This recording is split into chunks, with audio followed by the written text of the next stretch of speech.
If the founder's vision's not clear, then we're going to set sail in the wrong direction. If you don't know where you're going, you're likely to end up someplace else. Today, our guest is Lloyd Thompson, the founder of Virtual Do and author of 9 Ways to Lead Your Day-to-Day Operations and Realize Your True Vision. Lloyd, welcome to Manager Memo. Where are you talking to us from today? I'm from Sydney in Australia. Thank you so much for having me on the show. This is wonderful. Now, before we get into your skills and services, I was on your website doing my research, and I want to know about your trip in 2008. That trip from London to Mongolia, where you and your friend drove a 1984 Citroen 2CV from London to Mongolia.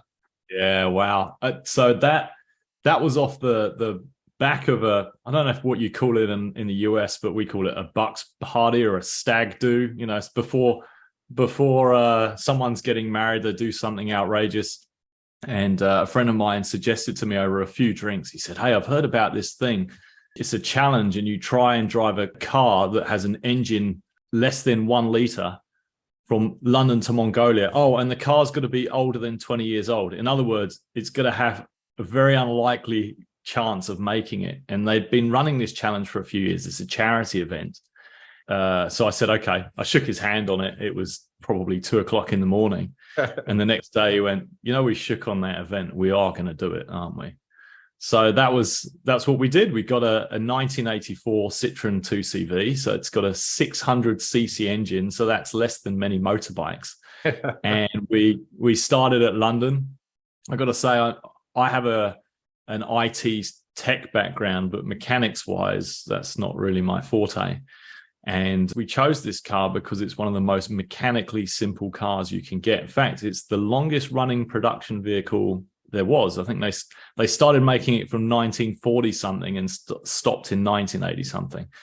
And we drove it from London to Mongolia. We camped out every night. We didn't know where we were going to stay. And got to say, it was probably the best adventure of my life and a great way to understand many cultures and realize that when you stay in a different country and you need food or you need water or whatever your circumstances, people from all over the world, they're very happy to help. And it's just when you see the news that you see the really worst sides of humanity. So yeah, great adventure. That's pretty cool. And hats off to you for doing that. And even if it was at the end of a stag party or too many drinks, it still sounds like a lot of fun. And I'm glad you made it safe. And you probably have another book there. I could definitely. In fact, so many people they asked me that question. And then they think, oh, hang on a minute. Maybe I shouldn't have asked, because I can go for hours. So again, in looking at your background, you are a surfer and you do yoga, but you're the founder of Virtual Do. And when I was looking at that, you run a fractional integrator service. Yeah. I've never heard of a fractional integrator service. So tell us about it. I've changed my description, or how I describe it, a little bit, from integrator to director of operations, partly because a lot of the time I'm explaining what an integrator is, or used to, and they'll be like, what is that? So let's just say director of operations. In short, we help busy online business owners with teams get out of their daily operations. They've got time. And we do that by providing a director of operations. So it's like a general manager, if you like, on a fractional basis. So this person's going to be serving between 1 and 3 businesses that are online, but it's at a fraction of the cost. So they're getting an experienced person who's got experiences running other businesses like theirs. And I also give them access to my support team. And you think, well, what are they actually going to do? Well, we lead their team. That's how we give them time. And we oversee projects and operations, and we drive process improvement. So that's the core of what it is. That sounds useful for sure. And businesses need that. So what made you start an agency like that? I think, like many people, the COVID lockdown had me thinking about what I wanted to do next. It was a re-perspective. And for me, I had replaced my daily commute in the morning with going surfing. And that's my passion. And I was thinking, you know what? After this lockdown's over, I really don't want to go back to the corporate office. And so my background, by the way, was 20 years in corporate. First 10 years was technical. The last 10 years was I moved from tech leading to running large global teams. And while I enjoyed that kind of work, it was just the going to an office every day when I've tasted what it could be like, working remotely. And I was used to operating remote teams anyway. So there is a connection here with surfing. In my hobby life, I had been surfing regularly and giving surf reports and to a growing group during COVID. And one of the people that I met was a business coach. And I had a conversation with him one day in the sea. And I said, hey, what can I do with these skills, leading teams, overseeing projects, driving improvement? Is there something I can do to start a business so that I can have this objective of working remotely and having this flexibility? And he said, well, you sound like an integrator. And yeah, that's a term I hadn't heard of myself. And what is that? And he said, there's this book called Rocket Fuel by Gino Wickman. Have a look at that. So this book describes the relationship between a visionary, who's the typical CEO type, who has the ideas, the passions, thought about an innovative product, is focused on the relationships and so forth. And the integrator, and a common term for an integrator might be more a COO or a DOO or a chief of staff. And in my mind, they're very similar. It's the size of the company or marketing that dictates the title in my perspective. And but these are the people who are focused on the internal runnings of the business, making sure the team are aligned, making sure that things are getting done, the rhythms of the business are running well, and things are running like a well-oiled machine. And I read this book and I thought, yes, that's me. I'm an integrator. These are my skills. And so he said to me, perhaps there's an opportunity out there for you to run this fractionally. I mean, you've heard of fractional CFOs or fractional marketers. Why not a fractional, in his case, he said a fractional integrator. And so that's how I started my business. I became a fractional integrator. He sent me someone. He said, have a chat to this guy, see if you can solve his problem. He was someone running a large e-commerce business. And while I wouldn't be an expert in all things e-commerce, the challenges he was having were he was scattergunning his team with tasks every day, doing 16-hour days. And he just didn't know another way. His team were being context switched, working on this and that every day. And he just didn't know how to get himself out of the weeds of that. And his team were just fatigued. It felt like the emergency department or that game whack-a-mole where it pops up here and then it goes down there. And so for me, this was something I was used to managing. So I just said, look, we're going to put some rhythms in place. Let's just work out what we're going to do for the next 10 days. Or if there's a campaign or an event, let's work backwards from that and plan it out. I'll help you and help your team take over how the planning is going to work and so forth. And so this managed to extract him out of that, get him a lot more time. And in fact, he ended up still spending a lot of time just focusing on the creatives because that's what he wanted to do. But his objective of getting himself more time and getting the rhythms in the business were successful. And for me, I was just one-man band. I was this integrator, director of operations. And then I got referred another client. And I had two. So now I was doing two and it was openly fractional. Then I had three. And at which point when I got to three, I realized I can't take on four. I mean, this is heading in a great direction. So I hired myself a staff member in the Philippines to help me with more repetitive things, some of the task tracking and the like. And then when I got my next piece of work, I hired another person to do the work, director of operations. And so most of my work actually now comes out of the US. So today, I'm not the director of operations or integrator in any of the projects. Now my role is I'm out there marketing the work that we're doing and connecting with people. But I'm now a support for my team members who are placed into various different businesses who are fractional. They're doing what I did and I'm their support. So they might come to me and say, hey, Lloyd, I had this really interesting team issue between Fred and Jane, and I'm thinking about resolving it like this, and I'll be their soundboard. And it doesn't necessarily mean that I have the best idea because I hire people who I think will have my skills or better, but I'm just another person to support them and soundboard their idea and coach them. So now that's the model of my business. And all because of surfing. wanted to free up some time. It all started with surfing. It all started with an idea in the surf. And, COVID was definitely not a good thing for many people. It really was a tough time, but it allowed a lot of people to re-perspective, including me.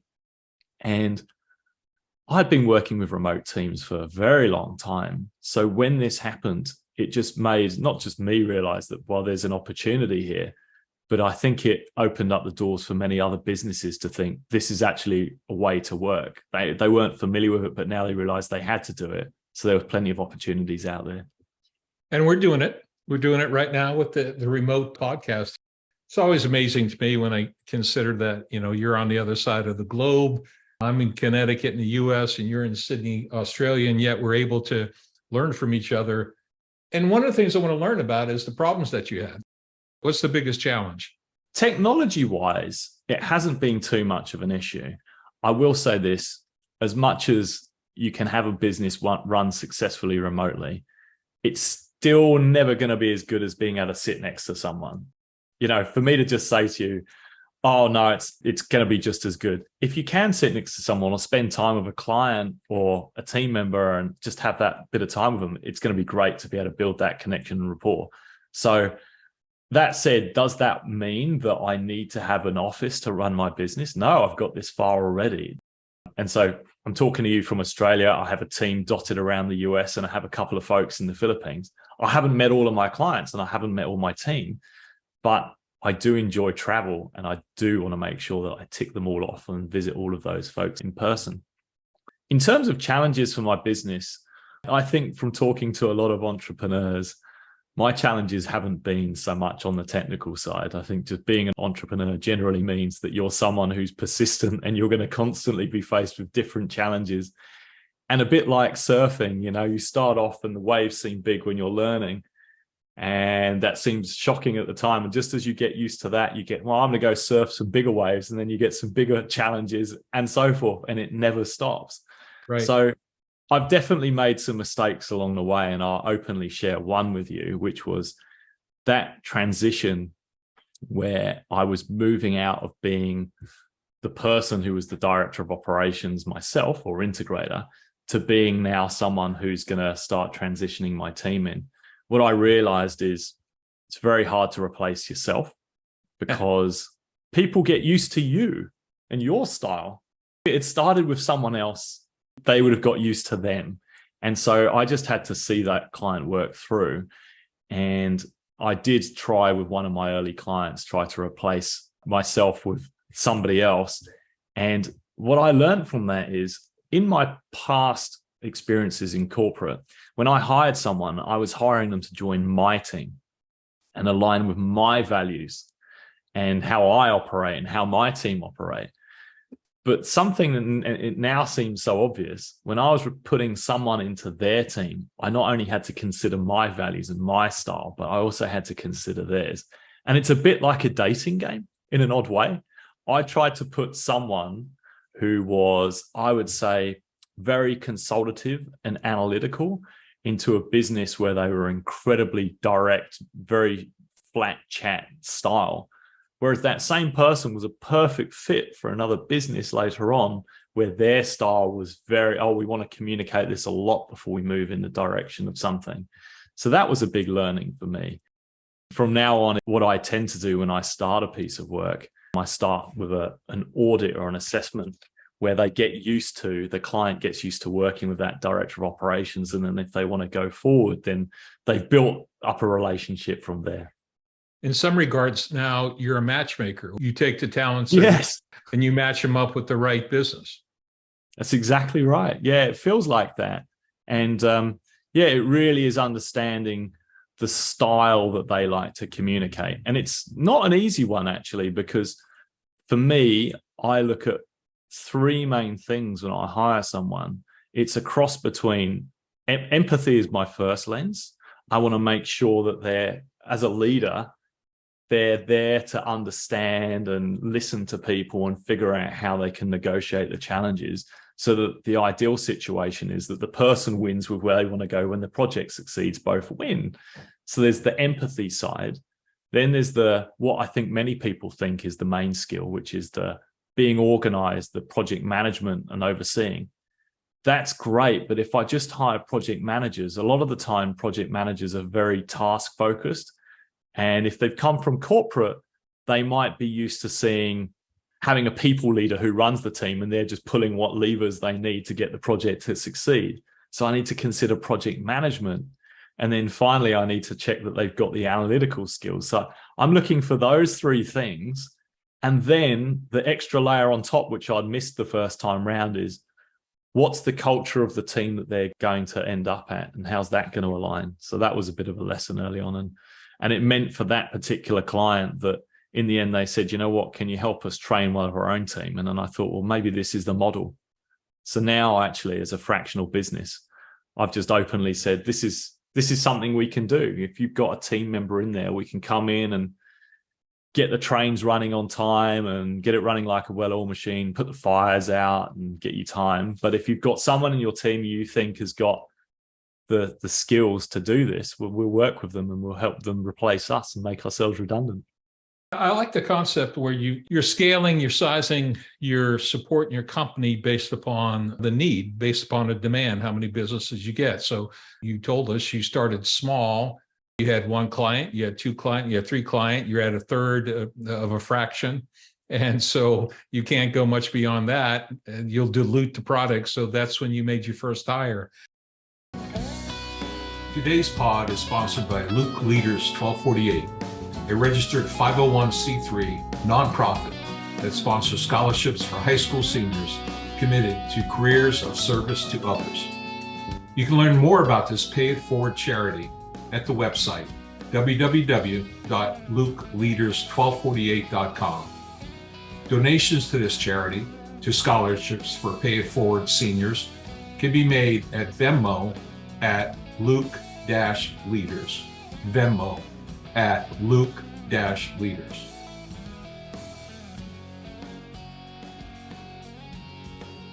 Tell us a little bit about your clients. I saw some on the webpage and they gave testimonies. They all love you. They all love Virtual Do. So tell us about your clients and why you make them so happy. Yeah, it's been a real pick and mix. We've had a couple of dozen clients now, and I seem to have ended up in almost a niche now of marketing agencies and e-commerce businesses. But that's not how it's always been. And we still do have people that fit just a bit outside of that. And to be honest, it can be really just if someone has a business that's a remote team, then we can put rhythms in place to run it. Of course, we need to learn a bit about the business. My first client was an e-commerce, and that's where we've done a few of those now. And so e-commerce agencies putting rhythms in place, that one I mentioned earlier about the guy doing 16-hour days, where he really needed help was project management and rhythms and things like that. And I can think about another client that I've had in the education space, and I've had a couple of people in the education space. One of the folks you'd have seen on my website runs a music business, right? And he's teaching people how to play guitar. He coaches for that, so he needed someone to run the inside of his business. We've had a property management business and some coaching businesses. If I talk about another classic example of how we've helped someone, we have this one client today, and he would be like the front man of his business. And he's out there selling. Before COVID, he'd do these stage events all over the world where he was teaching people about his product. And his product is teaching people how to import from Amazon, import from countries like China, but not just China, and sell on Amazon. But the full stack, like the web design, how do you source the products, and all of the things around that. So it's quite a high ticket product when you consider the stack. From his side, he was both being the front man, traveling around the world, but then also running a team, and not just the project management issues of the team, but also if you have a team, there are going to be things that need to be sorted out, like what do people want, or conflicts in the team. It's just a natural function is that there will be conflicts. And, I heard a stat the other day, it's just come to mind. From 2021, 2 hours per week is spent in conflict. for a regular US business, like dealing with conflict, that's a huge cost. And it was something like $280 billion a year in the US. So things like that, he's not only focusing on being the front man of his business, but he's also got to resolve issues in his team. So simply by putting a director of operations in between him and running the team meant that he was able to just focus on being the front man of his business, doing the stage shows. And actually in COVID, that would then be someone doing this remotely on webinars and traveling the world remotely, if you like. And he described the benefit of this to me as return on emotion. And I've never heard that before. He said, yeah, Lloyd, I get so emotionally fatigued when I've got to deal with things in the team, but I've only got so much mental bandwidth or emotional bandwidth to be the guy, come to the stage, do the big show, entertain people, crack a few jokes, and also spend that time with the team.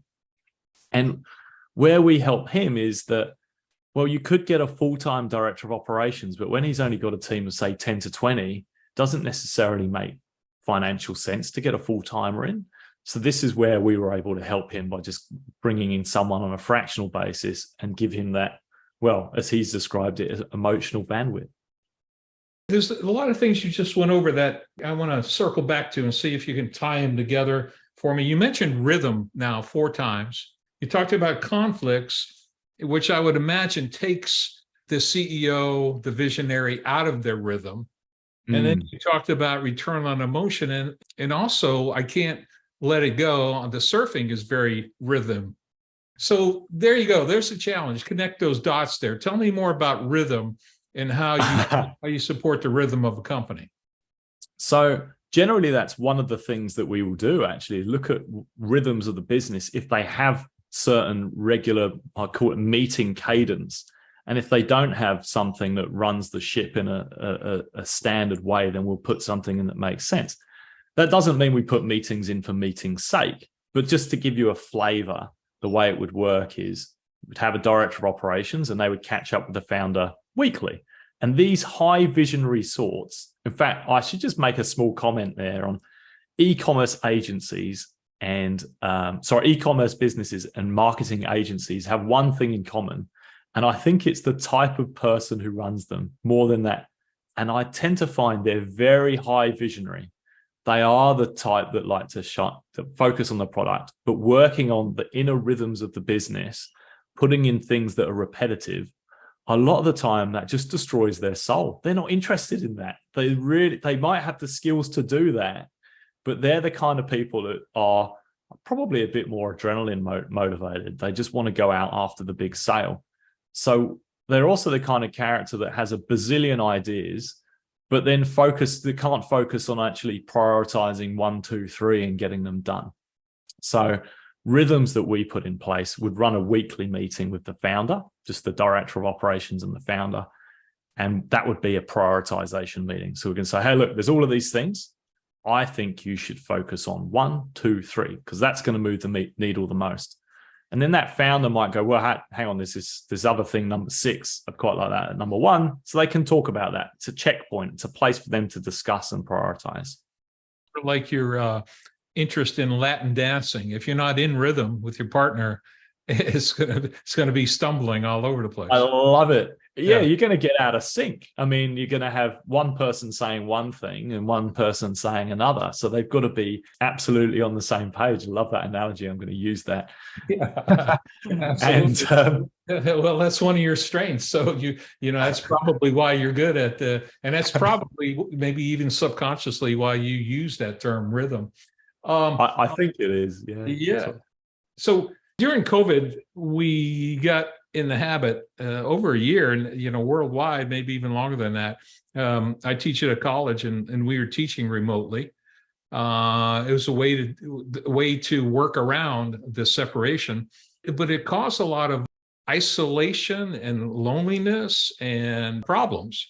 And you've already mentioned this, that the best way is to be face to face. It would be better for us to be sitting around a bar in Sydney. I'd love to come visit and talking about this than having this remote conversation. But we're making the best of it, and we're doing a pretty good job here. So What do you do with the bosses that want to get their people back in the office? And the Mm. people are pushing back on that and saying, no, I mean, we're fine. We can work remotely. What do you do with that? The businesses that I'm working with, or for the most part, fully remote. And if they do have an office, they're working in a hybrid model where it doesn't matter where they are. But I'm looking around at corporate world where I once was, and certainly here in Australia, when I used to work in the banking space, I'm seeing those banks are now starting to say, oh, okay, well, we did say originally it was 2 days a week in the office. Now it's 3 days. And now they're trying to push it slowly up and up. So I run an entirely remote business. From my perspective, I think there's two things there. I think it's one, they're probably used to line of sight management and they don't know how to do it another way. I really think that's a part of it. You know, a manager that needs to see that someone clocked in at this particular hour and clocked out. And another thing is, I can't help but think it's investment based in terms of they've spent this money on a huge commercial lease for a building, and how can they justify the expense of that if they're not using it? It's like, you know, the milk has been spilt now. What are you going to do about it? Just let it go. You've got to change. And I think that they're going to lose good people over it because a lot of people have been used to that flexibility, and other companies are now offering more flexible options. I think they're just going to lose those people. For me personally, it's great because I tend to hire ex-corporate folks who want the flexibility. So it plays well for me. But I look around people I'm close to who are still in corporate and I'm seeing them having to go back to the office. And I think this is a step backwards. I really think it is. I believe too that we've accepted the new reality, which is hybrid world. You know, still face-to-face is best, but the flexibility to balance life, give people a freedom to go surf or Latin dance or whatever they want to do and still get the job done. That's a beautiful thing. I want to ask you about the hiring process and the people. You hire people that you believe have empathy or organized, have analytical skills, and are a right fit to the culture. And you get them from where? You get them from the business world. How do you recruit your talent? In the beginning, it was quite tough to find those people. So I started in my network for people I know, asked around, and it was quite hard to find someone that would tick all of those boxes. And then discussions would be very much situation based. You know, what would you do? And I'd focus a lot on the people. What would you do in this scenario? What would you do in that scenario? But finding was tough, and I would go through my network predominantly. I had then gone out when I couldn't find people in my network. I had then gone out to job boards and interviewed lots of people. Now what I've found is, because I've done quite a bit of podcasting, because my business is quite well known. In fact, the other day I discovered that even though I've moved away from the term integrator, just because I spend so long explaining to people what that is, whereas director of operations is more popular, I've done so many podcasts now that if you type in Fractional Integrator Service, which is probably quite a niche term, I'm on the first page of Google. And so I'm finding that people who are interested in doing that kind of work, who have the skills, who know what I'm after, are coming to me and saying, hey, can we work together? So it's become so much easier to find the people that, and I'm telling you in this podcast, these are the things I'm looking for. So it just makes it so much easier to find good people now. Yeah, and you know, you might not want to throw away that FIS, Fractional Integrator Service. If it's number one on Google, maybe I should use it some more. Just one thing I wanted to add there. But I do seem to have found a niche of hiring, and that I've got ex-corporate mums. I've got a couple of those working for me. And it's because, if they work for a company that's not giving them that flexibility, they've got the skills and they've got the talent, and I've been able to tap into that, and it's fantastic. So, why not? It's a real opportunity for someone who's got those skills to be able to work on their terms. Yeah, I don't know if you realize this, but I love the words that you're and the phrases. These are gems, line of sight management, corporate moms. These are great. I'm going to sprinkle them throughout the podcast. So your clients, you said quite a few from the United States? In fact, when my business started, my first client was actually Canada, so Vancouver. And for the most part, most of my clients are in the US. I do have one in Australia and one in the UK. But I think it's a function of how I've marketed, which is because I've done podcasts, and podcast information, sharing education is basically a large part of my marketing. and also talking a lot, giving webinars and things like that to my coaches network, the vast majority of the folks that discover my service or the biggest consumers of my podcast are in the US. And there's so many more marketing agencies or larger e-commerce businesses and marketing agencies in the US. So my sweet spot for hiring people for me is West Coast US, because if I get someone in the West Coast, they can service all of the US and they overlap with me in Australia. In saying that, I do have a team member on the East Coast of the US, and he serves a business that's all over the US. And it works fine. You know, I get up early in the morning anyway. If I'm not going to meet him, I'll probably go surfing. And there's plenty of ways to communicate for global businesses, for businesses that are located all around the world.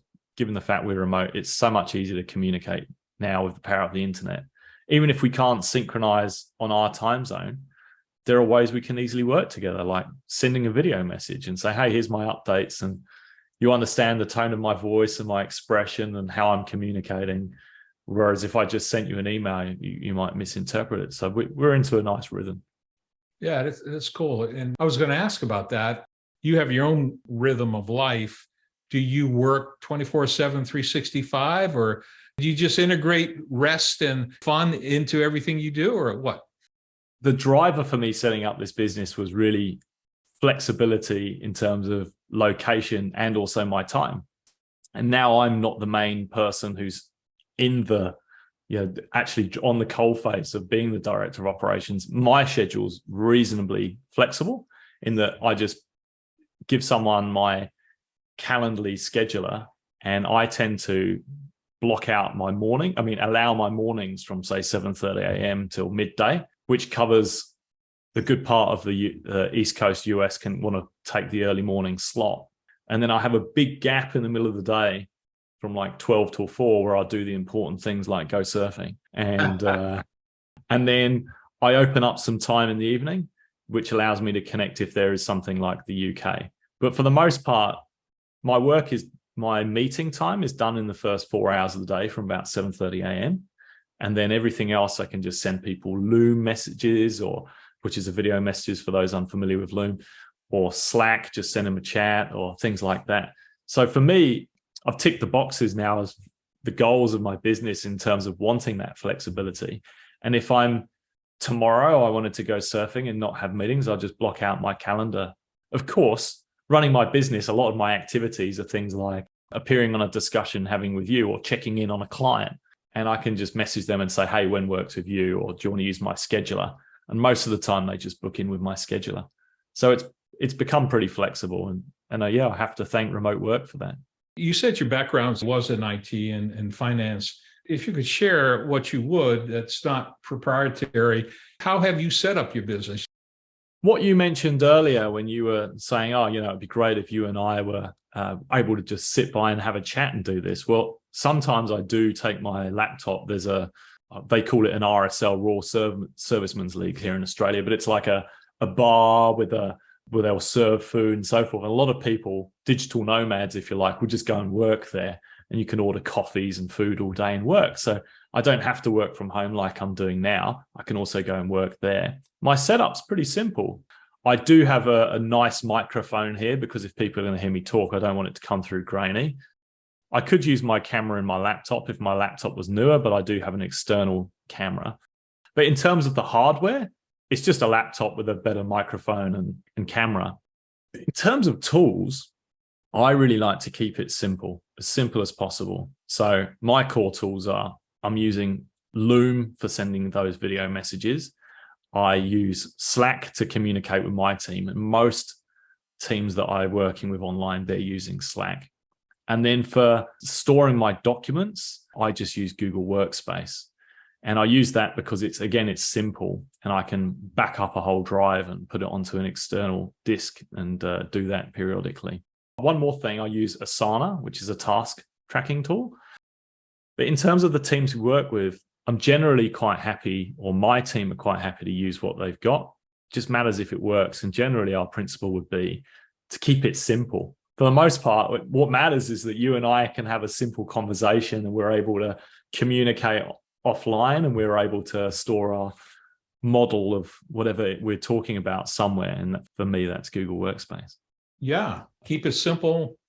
And it's very effective like that, isn't it? Building trust, a remote team. How do you build the trust? So I talked a bit about rhythms briefly earlier.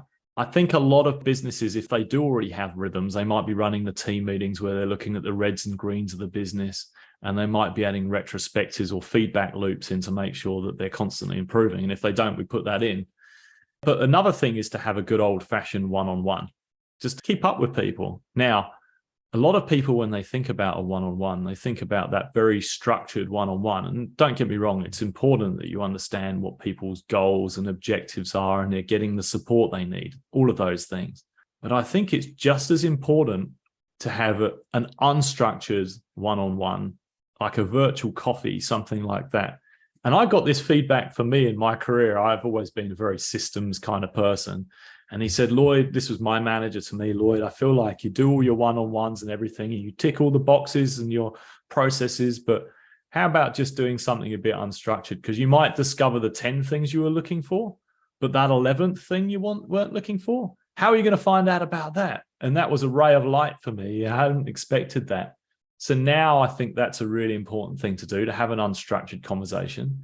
And I don't know if you're familiar with, she's a speaker, her name's Brené Brown. She talks about how to build connections.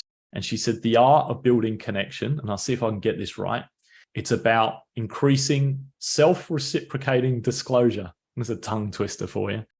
And that is about, I share something about me, a bit more personal maybe, and that makes maybe a bit more vulnerable, and that might make you feel like you want to share something a bit more about you. And we keep that going until we feel like, oh, I know Lloyd, Lloyd likes to surf and he's got a little dog and this was it, he drove to Mongolia and these are his interests.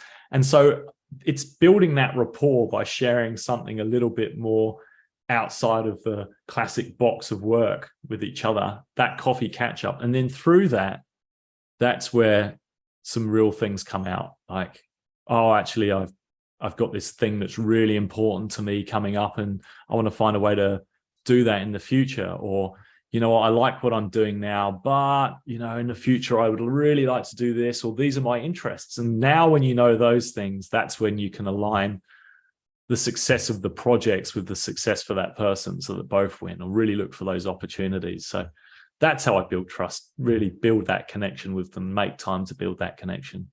I like your idea too, where you said you will have your staff send you video messages so that at least you can see their face, you can see their tone and their body language as they present that information to you. That seems useful.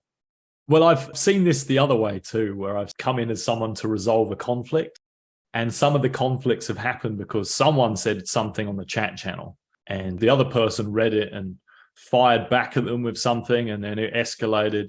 And so I've created a rule, and I tend to implement this where I go now. You can bring it to the director of operations to resolve if it needs to be there. But I want you to do one thing before you do that. I want you to pick up the phone or have a face-to-face on Zoom and talk about it first, because you get to see their expression and the tone. And even better, bonus points if you can try and listen to the other side first. That's hard to do. But that resolves so many issues because it was just because of the tone of their conversation, how it was perceived in text. As the leader of your teams, as the leader of your company, how do you measure success? How do you drive success? How do you know you're on the right track? I guess there's two measures, really. It's my clients and my team. And I really want to tick both. And what I said there a minute ago about making sure that the objectives of the project, in terms of my client is the project, align with the objectives of the person. So when I'm finding that project, when there's a project kicking off, a new client come in, I'm really trying to find a match of someone who wants to work with that type of business.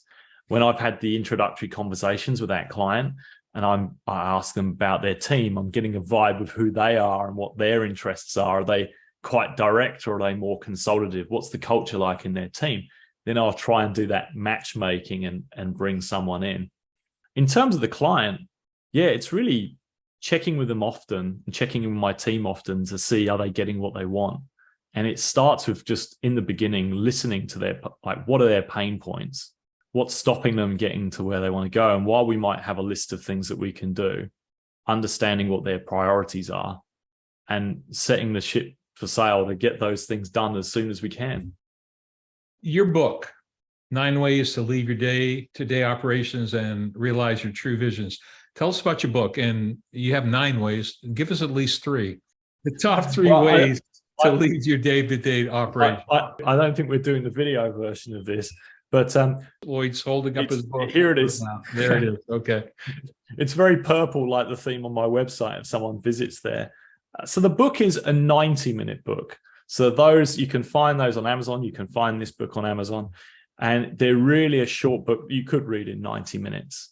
It's a primer, really. To spoil the punchline, the theme of it is really saying, if you're a founder of a business or a visionary, you should be focusing on who, not how. Mm-hmm. And not many of those people are really stuck in the how of, oh, I need to do this, I need to do that. And so what this book is really telling you is what a director of operations would do for you, or the things that the director of operations is going to do to make it a well-oiled machine and smooth. So if I start with their pain points, which is what we talked about a minute ago. So I want to understand, like, what's the top things for them, because then that's going to be a priority. But not just the pain points of the founder.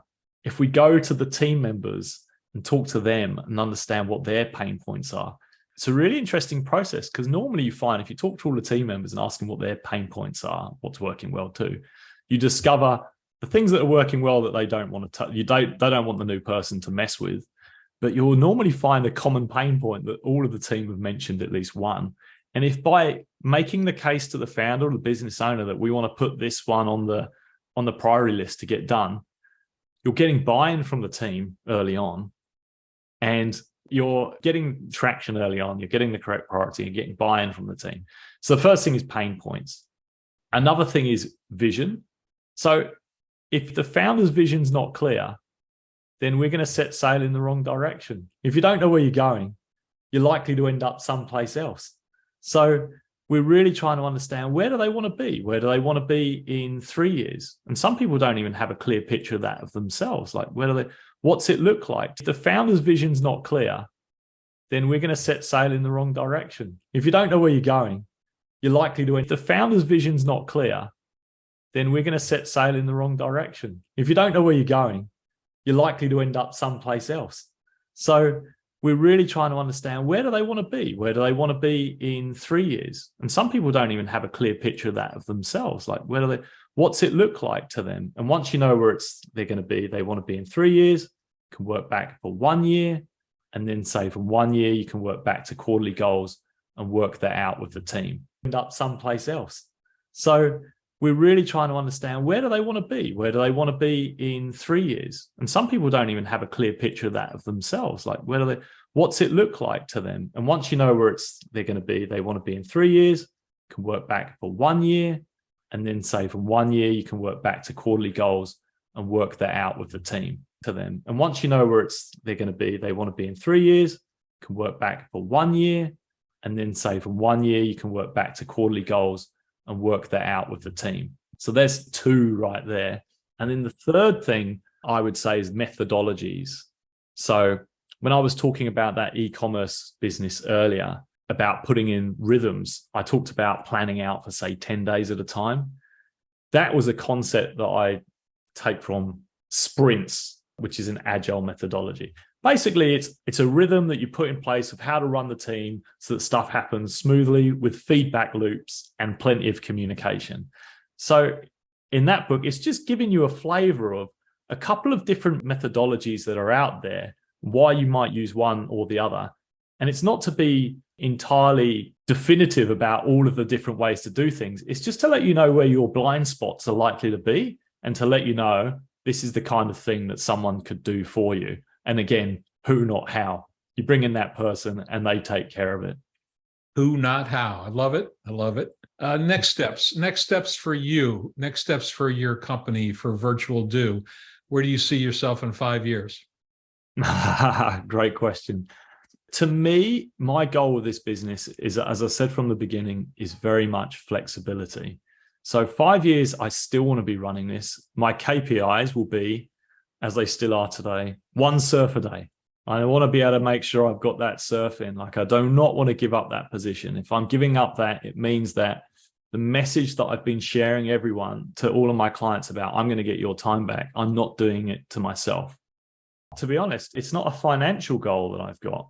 It's about maintaining that time, maintaining a steady stream of businesses that I like, that I resonate with. And one of my values in my business is fun, engaging in heartfelt humor and connection. And I want to be having a steady stream of clients who I really resonate with, who I believe in their values. And today, this is pretty much true. We just need a few more of those consistently, and we're on to a really good place. I want to continue to work with great people and work with great clients. And I want to continue to keep my time and flexibilities to the best that it can be. That's fabulous. I would tell you, just from briefly meeting you and talking to you, people should want to work with you. They should want to. Thanks so much. I like the attitude of, you don't have a financial goal, you have a value goal. The value is to have fun. And the one surf a day is a pretty nice value. So if somebody wants to avail themselves to your talents and your company, how do they do so? How do they get in contact? Yeah, probably the easiest way is my website. So that's virtualdoo.com. That's one word. And by the way, the book that we talked about earlier, they can also download the PDF for free there, even though it's on Amazon as well in print and Kindle. They can go virtualdoo.com/book, and that will let you know the kind of things that we will do for you. And of course, and my email's there as well. That's lloyd@virtualdoo.com. Well, Lloyd Thompson, the founder of Virtual Do and the author of 9 Ways to Leave Your Day-to-Day Operations and Realize Your True Vision. Thanks so much for coming on Manager Memo today. You. This has been fabulous. I loved it. I loved it too. Thanks so much for having me on your show. Thanks a lot.